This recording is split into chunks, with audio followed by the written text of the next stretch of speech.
क्योंकि मेरे को सिर्फ इतना था कि दुकानदारी करनी है, 100 रुपए का माल बिका तो 8 रुपए आ जाएंगे, 1000 का बिके 80 रुपए आ जाएंगे, 10,000 का बिका तो 800 रुपए आ जाएगा।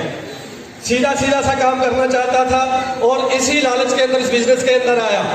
लेकिन जब किसी सेशन के अंदर मार्केटिंग प्लान को देखा और उसको बोर्ड के अंदर दिखाया गया कि इस बिजनेस के अंदर 45% का भी आप कमा सकते हैं, तो मेरे दिमाग के अंदर एक ही चीज आई।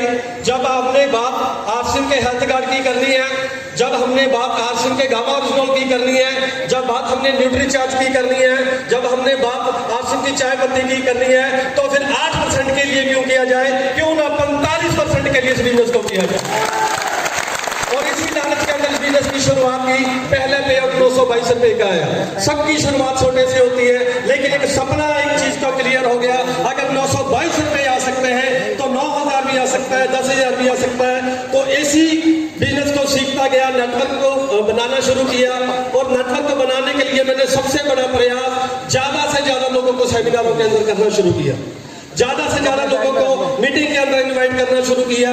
तो ऐसे ही मेरी पहली पिन आई, स्टार्टर आया, ओपनर आया, ईगल आया, रनर आया, विनर आया, रॉयल्टी आई। ईगल रनर विनर के साथ साथ जब रॉयल्टी की पिन आई तो 20-25 हजार का जब पे आउट आया तो सबसे बड़ा डिफरेंस क्या आया, मेरे को 18 साल हो गए थे जॉब करते हुए और मेरी जो सैलरी थी 25,000 थी। मात्र 3 साल के अंदर मैंने इस बिजनेस के अंदर रॉयल्टी का पायदान को किया और जिसकी इनकम थी 28,000 रुपया।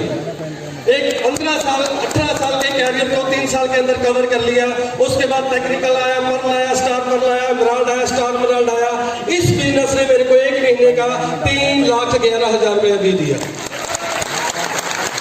और इसी बिजनेस के अंदर, इसी इनकम के अंदर सब लोग पैसा बाहर भी कमाते हैं, लेकिन जहां पे जो लोग पैसा कमाते हैं वो अपने सपने पूरे करते हैं, सपने पूरे करते हैं।